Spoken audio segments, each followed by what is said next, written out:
Pay attention to the woman in this video, as she's about to get kidnapped. On November 2nd, 2014, Philadelphia police receives a call from this man who says he saw a woman being forced into a car. Minutes later, police get their hands on this security footage. The first thing they see is a car turning on Coulter Street. 20 seconds later, a bus stops at the red light, but it's impossible to see if anyone got off until 16 seconds later a dark shape emerges. The young woman is walking alone at night after she missed the bus, but look closer, she has no idea that someone is following her. As she starts crossing the street, the man engages her in conversation. She turns around to face him, but you can see that she's still backing up. Then they seem to shake hands, but the man doesn't let go, and they disappeared behind the street corner. On the ground, police find a pair of glasses, some broken glass, and a phone. They have no idea what happened beyond that corner until they discover there's another security camera. Detectives cue the footage at 9:39 p.m., just before the bus arrives. Again, they see the car that turned on Coulter Street. It slows down and parks just beside the camera. Then the bus comes into view. After it stops on Green Street, they expect to see the young woman appear in the top in about 40 seconds. But just 16 seconds later, there's an ominous development. A dark figure emerges from the bottom of the screen. They see him crossing over to the north side. Detectives are convinced this is the same man. The woman is now visible too. The suspect hesitates before he follows her through the intersection. The other camera was ambiguous, but this view is not, and what happens next may be disturbing for some viewers. What you are watching is the woman being dragged down the sidewalk by the man.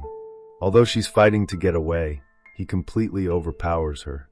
When they approach the camera, the man forces her into the parked car.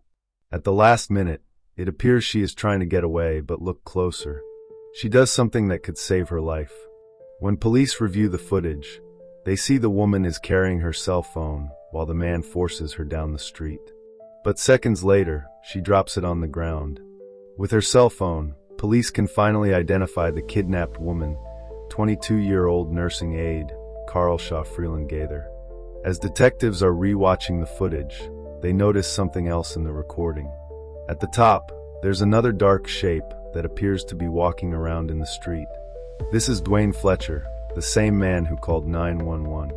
He tells police he saw Carlesha before the attack, and she already looked nervous. At 9:39 p.m., he was walking on Green Street, headed to the convenience store, when he came up behind her. When I got behind her, she just kept looking back. So I was like, okay, well, let me get on the other side of the street so she could feel a little bit safe. But just 1 minute later, he hears a scream. She was screaming at the top of her lungs saying, "Help, help." Fletcher hurries back down Coulter Street before he sees Carlesha getting shoved into a parked car. He runs over as fast as he can. The car was like kind of rocking, and the windows just exploded. It was a crazy sound, and I think she probably got shot. Dwayne takes cover, convinced that what he heard was a gunshot. Then the car drives off. Fletcher can't help but think he could have done more to save her, but his heart drops when police tell him no bullets or shell casings were found at the crime scene, and that the sound he heard was likely the window exploding as the girl was trying to escape. Fletcher is destroyed. If the girl dies, he might never forgive himself. Monday, November 3rd, 12 hours after Carlesha was abducted, agents have already interviewed every family member, friend, and co-worker, but still police have no leads. Other family members join the search, printing missing posters and handing out flyers. Any kind of things you could find and pick up, just to give us a clue to where she may be. If anybody knows anything about her, please get in contact with me, my dad, anybody. Authorities turn to the public for help, broadcasting the footage of the abduction on every news channel. You are watching the abductor, the kidnapper forcibly take her. Right now we're reaching out to the public for any assistance they can give us. The problem is the quality of the footage makes it impossible to identify the man they should know, because he's already the suspect in another abduction which took place just 1 month earlier. His name is Delvin Barnes, and he's an alleged serial killer. A 16-year-old Richmond girl who narrowly escaped with her life. They said Barnes took her out back, stripped her naked, poured gasoline and bleach all over her, asked her how she wanted to die, and then started digging a grave. When the teenage girl miraculously escaped, she told police that Barnes had shown her pictures of his previous victims. He would hold them captive for 2 days before disposing of them. When the girl was sent to the hospital, police tried serving an arrest warrant on Barnes, but he was already gone. The clock is ticking before the same thing happens to Carlesha. Tuesday, November 4th, 36 hours have passed. A $47,000 reward is announced, and finally, the tips start pouring in. We had a team of agents and task force officers reviewing all of the calls coming in, and then anything of merit, they sent it out to the agents that were on the field. Of the hundreds of calls that come in, one of them stands out. A woman says she found unusual debris on her property, but she's from Havre de Grace, Maryland, more than 70 miles from where Carlesha was kidnapped. She called us and said that, she said, "I don't know if this is going to be of use to you all, but I have a farm, and there's some broken glass and some trash on my lawn." So we deployed agents out there to investigate. When agents arrive on site, they're stunned. Apart from the broken glass, they find candy wrappers, potato chip bags, a cut zip tie, a receipt, and an earring all inside a single plastic bag. The evidence is too clean, almost like it was planted there for someone to find. But what catches their attention is that the receipt is from a supermarket back in Philadelphia, and the timestamp says 1:50 p.m., just hours before the abduction. So the agents on the ground immediately called and said, "Can you go there to see if there's any video there? That could help with this case." The agents are hoping they could get a better image of their suspect.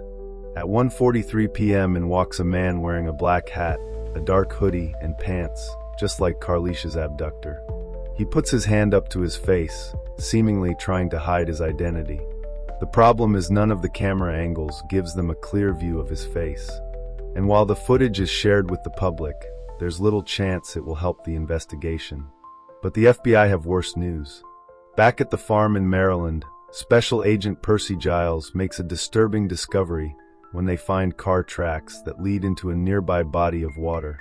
We came to the conclusion that if somebody wanted to dispose of a body, they would dispose of it there. The FBI immediately sends out divers to search the entire Susquehanna River all through the night. They also had airplanes up, helicopters up looking for heat signatures because we believed that we would find a body, her body. It's November 4th, 9:40 p.m., 48 hours have passed since the abduction, and investigators are losing hope that they will ever find Carlesha alive. At the same moment, just over 30 miles away, Carlesha is trapped inside the trunk of a moving car, wondering what's going to happen next. I wanted to know if he was going to kill me, or if he was going to rape me, or both. She doesn't know if she'll ever be saved, but Carlesha has been doing everything she can to leave clues behind for the police. Her story starts on November 2nd, the day of the abduction. At around 9:30 p.m., Carlesha is walking home from a birthday party and headed to a bus stop. I can feel like there's another person, and it's dark at the time. So being a only female on the street, and you feel a guy walking behind you, I got scared. He immediately walked right across the street, so I could feel comfortable. Carlesha breathes a sigh of relief, thinking maybe she was worried for nothing. A few seconds later, a man walks up to her asking for directions. After Carlesha helps him find his way, he holds out his hand to thank her. I shook his hand. When I tried to let go, realized at that point that he wasn't going to let my hand go. As he starts dragging her down the street, she's overtaken by fear. No matter how hard she fights back, he still manages to carry her to his car. But with everything that's happening, she still has the presence of mind to leave a clue behind. After watching so many movies, I realized the first thing they take from you is any way to call somebody.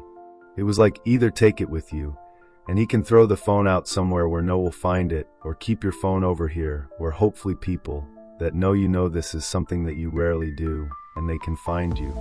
The man drags her back into his car and gets into the front seat. While his back is turned, Carlesha rushes over to try and open the other door, but the child lock is on. Under his seat, I see a hammer. I hit him with the hammer. He was holding his head. There was blood everywhere, and then I hit the window with the hammer. I thought I was safe. I was free. He turns around and pulls me back in. The man then starts the car and drives off. Carlesha is trapped. She doesn't know what his intentions are, and she's terrified. As they drive out of Philadelphia, Carlesha can see her whole world pass by. I can see my hole. I can see my job. It's like my life was passing me before my eyes. The man then gets on Interstate 95 and heads south. Less than 30 minutes after the abduction, he gets off the highway and parks the car in a secluded area. This is where he will rape Carlesha for what will be the first of many times.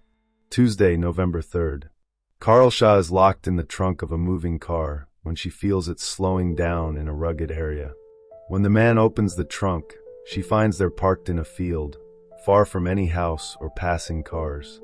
It's still dark outside, and the man intends to sleep, but he's not about to let Carlesha out of his sight. He was still touching me on top, or some part of him was still holding me. I feel like if I nudge or move or try, I just can't think of a way to really get out. As she's lying there in the dark, unable to sleep with a monster right next to her, the horrific events keep playing in her mind, and it's all too much to bear. She's thinking of giving up, and then she thinks of her grandmother, who took her in as a child and took care of her when her parents couldn't. Her grandmother, who loves her so much, and who would be heartbroken if she were to lose her. Carlesha knows she must do everything she can to stay alive, so she can see her grandmother again. 5:45 a.m. When the man finally wakes up, he asks Carlesha to throw out the trash he has in the car. As she's standing beside the vehicle in the middle of an open field, the idea of running away immediately comes to mind. Maybe I could have ran and tried to get to some house, but then again, I didn't know what else he had in the car or what he was going to do if I ran. I just knew at this moment I was living, and I didn't want to do anything to jeopardize. But as she's stuffing the trash inside a plastic bag, she gets another idea. Among the empty chip bags and candy wrappers, she puts a handful of shattered glass from the floor of the car, the cut zip ties, and one of her earrings inside the bag. Just try to give them as much proof that I'm still here. 6 a.m. The man drives into the parking lot of a PNC bank. He asks Carlesha for her card, and she quickly realizes this is a good thing. I just knew if I give him my card number and gave him the information, then that might be helpful to know where I was next from the transaction. November 4th, 2 days since Carlesha was kidnapped, the FBI gets notified that her card was used just 5 miles down the road from where the trash was found. When they view the footage from the ATM booth, the images show the same man from the supermarket walking in. Once again, the quality of the footage makes it impossible to see his face. However, there's one thing the footage tells detectives. Carlesha must have been alive at the time it was recorded. She had to give him her PIN code, so he could use her card. The agents on site get another idea. Is it possible the man spent some of his money nearby? They start with a convenience store, less than a mile away. Finally, they hit pay dirt. We saw the same person that we believed to be in all the other camera angles. Now the FBI has a face for their suspect, and the footage of him walking through the convenience store is aired across the country. But by the end of the day, they still haven't found the identity of their suspect. And after being held captive for more than 48 hours, Carlesha is beginning to lose hope that she will ever be found. I just felt like maybe this may be my end in life. On day 2, Carlesha is no longer zip-tied, and the man leaves the back seat down while Carlesha is in the trunk. As he's focused on driving, Carlesha tries to engage him in conversation. I kept trying to talk to him, and just tried to figure out what was going on through his head, and he was willing to talk. I thought, let's try to get as much information out. She uses the training she had from working with high-risk patients at the hospital. Slowly, she disarms him and encourages him to open up. This is how she learns he has a daughter, and how much he loves her, and good things like she's beautiful. I was hoping that I can bring the person he used to be back. But then Delvin Barnes starts talking about his other victims. He gives her details of what he did to each of them, and she quickly understands she's dealing with a serial killer. November 5th, 3 days after the abduction, officials in Richmond Virginia see the footage on the news and finally identify the man as 37-year-old Delvin Barnes, a suspect in another kidnapping with a history of violent crimes. The news is horrifying. We were extremely nervous for Carlesha's safety. We thought the worst. They need to act fast. A team is sent to Virginia to Barnes' residence in Richmond. They interrogate his family, neighbors, ex-partners. One ex-wife confirms Barnes' car was in fact a gray Ford Taurus, the same vehicle that was seen driving off with Carlesha. Agents quickly go around the city and locate the dealership where the car was purchased. By a stroke of luck, it just so happens the dealership had put a tracking device on Barnes' car. If a person who purchased a car there had bad credit, they would often put a GPS device on that vehicle to make sure if they didn't make their payments, that the car company could find the car and repossess it. The dealership is able to pinpoint the exact location of the car. That's when they find out the vehicle is still in Maryland in a town called Jessup. We had several teams surveilling the area to identify the vehicle. While every unit is being dispatched to the location, Barnes is making plans of his own. He said that we needed another car because he was running out of license plates to switch. That day, Barnes is parked at a strip mall and plans to hijack another vehicle. It's 5:15 p.m. ATF Special Agent David Cheplack is one of the closest to Jessup, Maryland. With the description of the vehicle, he heads to a local strip mall parking lot. Searching the parking lot, I came across a gray Ford Taurus. From a distance, he can see there's a black garbage bag covering up a broken window. He knows it's the right vehicle, but they can't see anyone inside the car. We still didn't know if our victim was alive or not. The ATF agents on site are instructed to wait for backup before approaching the vehicle.